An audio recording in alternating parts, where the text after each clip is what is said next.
Hello everyone, Tom here at the Budo Academy. Thank you for watching. Please check out our distance learning program to teach you the basics. The link is in the description down below.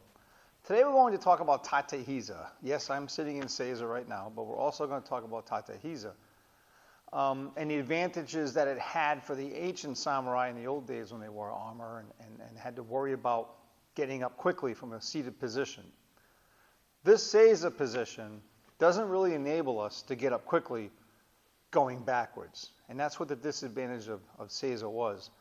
And even though Seiza came along further in the timeline, Tatehiza was widely used before Seiza was even used.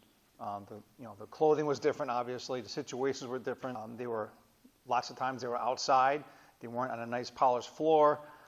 They were wearing armor. The clothing was different. They had shin guards on. When you're sitting in Seiza, these things are very, very difficult. And as most of us know, Seiza came later on in the timeline. So what about Tatehiza? It is represented in some of the more modern styles of Iaido. But the thing about that is you don't really get a sense of the advantage that Tatehiza had back then. And by that I mean going backwards in a position that you have to react to an attack. Sitting in the Seiza position doesn't really give you the freedom of going backwards easily. It's much more easier in Tatehiza. Even though it's more difficult for most of us to get into Tatehiza, this is an easy position to sit in. But to get up quickly and launch ourselves backwards to react with a block or a cut from someone else's attack is really difficult from Seiza. So we have Tatehiza. So Tatehiza is sort of like a standing knee position, they call it. Your left foot is in between your buttocks. Most of us Westerners have a hard time getting the foot all the way to the middle, including myself. The right knee is sort of on a 45-degree angle, whatever your pelvis allows. Where do your hands go? That's always a question, too. Some schools have them out here. Some schools like them down here. Here in this dojo, we like to put them in a position where you don't have to move much to get your hands to your sword. So if our hands were out here, we would have to bring them in further. Distance is time. We sort of just put them in a relaxed position so that when the left hand comes up to the sword, it's in the position where it should be, as is the right hand. So something to think about there. But always do what your teacher tells you to do. So getting back to getting up from this position, with modern Iaido sets, when this posture is represented, for instance, a waza called tsuka-ate, the first movement is actually forward when we do the strike. You could also do that from Seiza. But let's say we wanted to go backwards a little bit. I'm going to face this way for the camera. If we wanted to launch backwards, this is much easier to do from Tatehiza than it is from Seiza. If I tried to get up in Seiza and go backwards, I would have a hard time doing that without doing some sort of launching up in the air with both feet. Not very efficient with our energy. But when you're in Tatehiza, you can, with some practice, just put your hands where they belong, take a deep breath in and breathe out, and then do whatever it is you have to do, whether it's a block or a cut. Now, I will say this. The first few waza that you would learn here in this school in a Tatehiza position, the first one is a cut going forward. Again, similar to a modern Iai waza where you get to throw your weight forward. Much easier to do. The second one that we learn, it's a block where you're blocking downward.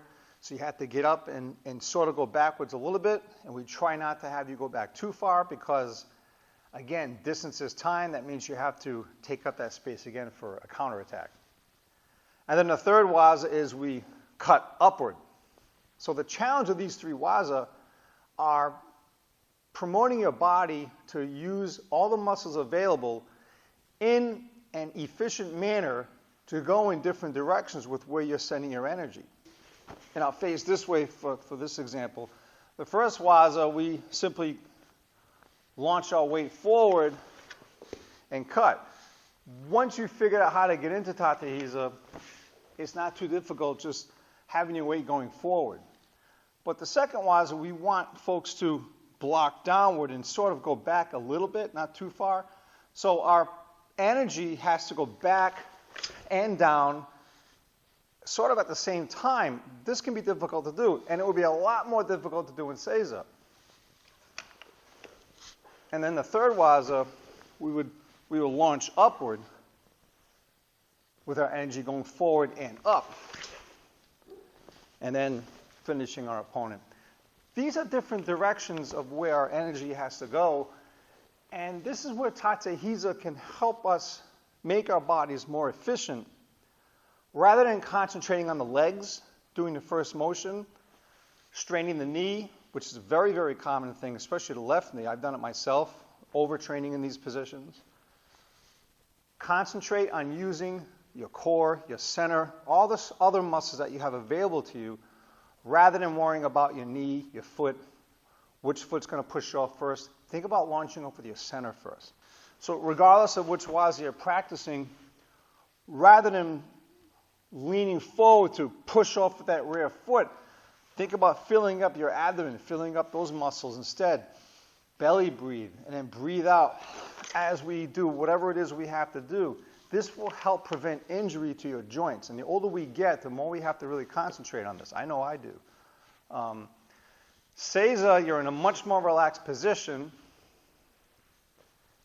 and your legs aren't really in any sort of compromised position other than being both of them hyperflexed sitting on the ground. But you can take your time here and breathe and move forward with the weight.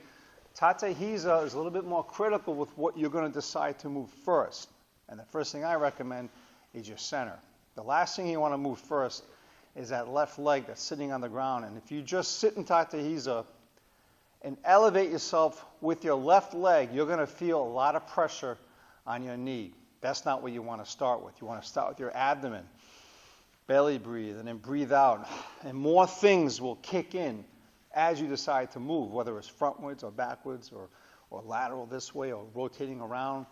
Concentrate on the breathing. Concentrate on the midsection. Don't concentrate on the legs and the knees. All right, guys? Hope this helps. Good luck with your training, and most of all, enjoy it. Thank you.